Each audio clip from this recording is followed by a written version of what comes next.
Hey everyone! So last week we had that new Apple 2020 event. No Apple iPhones, just like the rumors were said, but we did get Apple Watches and we have some iPads. So that's what we're going to talk about today. I actually know I'm buying a few of these items, and I'm going to be sharing that with you today. But we're also going to talk about it, kind of go over the basic differences, see if any of them are right for you, or if you should maybe wait for the next one. So come on, guys, let's check it out.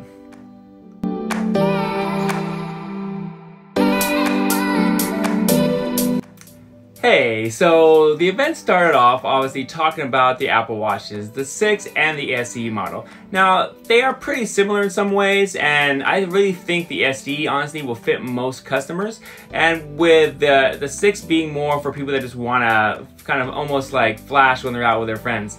So they both are going to do the good stuff, like, right, they're going to track your sleep, now has like a family thing where basically, you can give your watch to your kid or someone else, and it's a way to kind of communicate without them actually having an iPhone, which I thought was a really cool idea, because you can give it to your kid without having to risk, something more expensive, and you can keep track with them. They can set goals and they can set their tasks on there.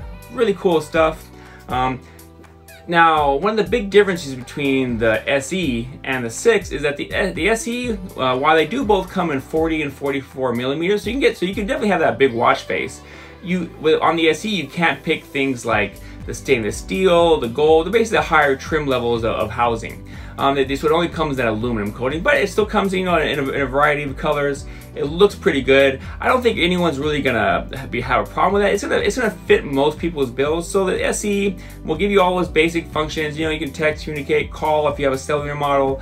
You can track your sleeping. You can have your health apps on there. A cool thing about the watches is basically that you can actually have your own personal trainer app through your phone to connect to your watch, and they have this whole training thing where you can pay a service, and with that service you'll get like your own little personal trainer that you can work out with at home. So I thought that's pretty cool. I mean, I don't think it's gonna sell well with people like me. I'm a gym guy. I wake up 6 days a week, go to the gym 2.5 hours a day.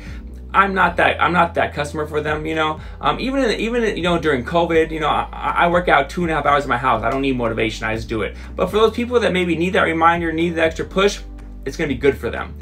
Now, when you step up to the Watch 6 though, there are some really cool things, right? So they had a couple new colors this year. They had a blue, a really nice red, and I do like the new gold trim. It's kind of almost like a two-tone setup, so I was feeling that.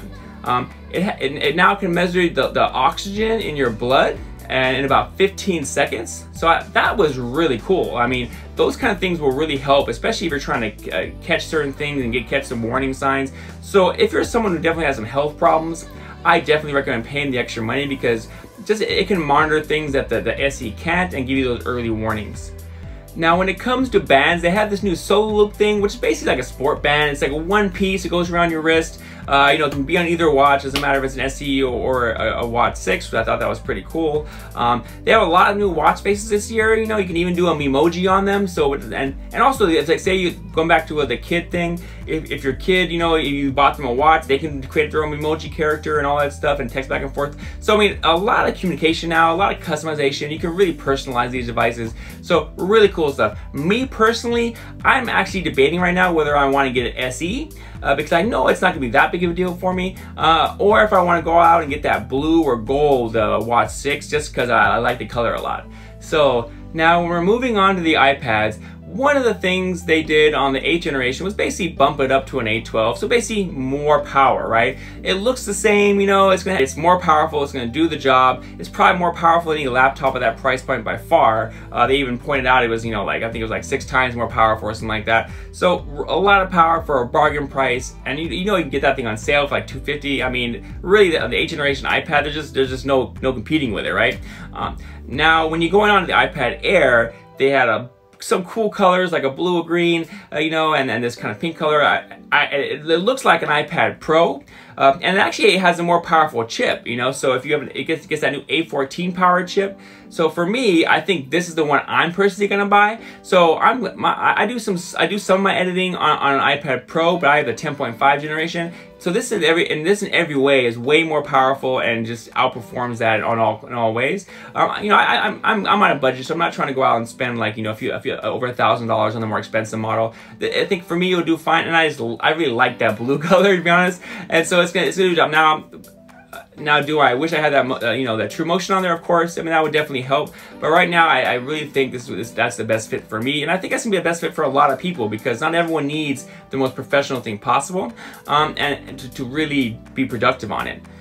Now, a cool innovation I saw on the iPad Air is they're having the fingerprint sensor on the top corner. So now, you know, it's like built in, you know, and it's pretty cool, right? I mean, I am a mixed lover of Face ID. I think it works really well, but I do wish we had other options, especially now with COVID, and I think that's gonna really bring that to the table, so that's pretty cool. On the back, it's getting that same camera as the Pro model, so that's pretty cool. It's not gonna get all the other cameras, but it's getting the same main camera. Considering I never take pictures with my iPad, I don't think it's gonna matter for a lot of people like me, but for some people that use their iPad as a main camera when they're out, hey, it's good to have a better camera no matter what, right? Also gonna be better for webcams, that kind of stuff.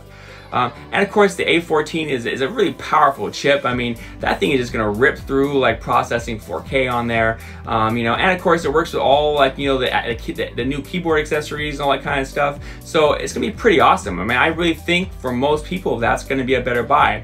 Now, if you are a super hardcore person doing a lot of production stuff and you need that TrueMotion on there because that's what you're making it in and helps you produce, I get it. Get the Pro, no worries. You can find that probably used at the same price as the iPad Air. But of course, that won't go for everybody. Oh, one more thing.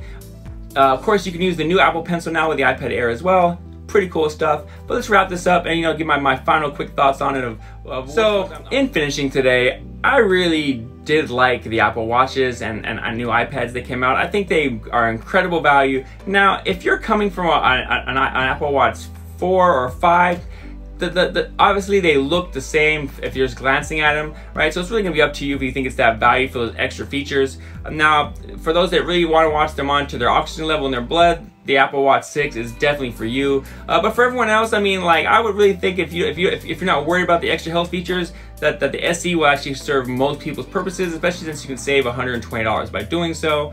Now, when going to these iPads, I really think that, you know, the $250 8th generation iPad is an amazing deal. With the A12 chip, it's going to be very powerful. You know, a huge step forward from the last one. You know, the fact that you can do 4K on such a low-price device is pretty amazing if you're going to do some video editing.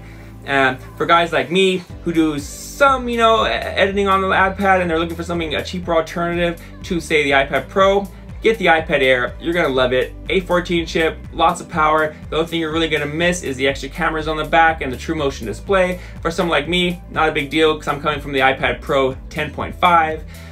But what do you guys think? I mean, do any of these devices entice you? Are you still mad about the fact they didn't have any iPhones at the event? Because that definitely bugged me, but I mean, I guess we're gonna see that in a few weeks. Let me know. Jump in the comments, you know, let's talk about it. Love to hear your opinions. I mean, I'm new on here and looking to build my community, and I would love for you to join, so please like and subscribe. And until next time, guys, if you see me at the bar, or I guess outdoor dining, let's grab a drink together, and I'll talk to you then. Bye, guys.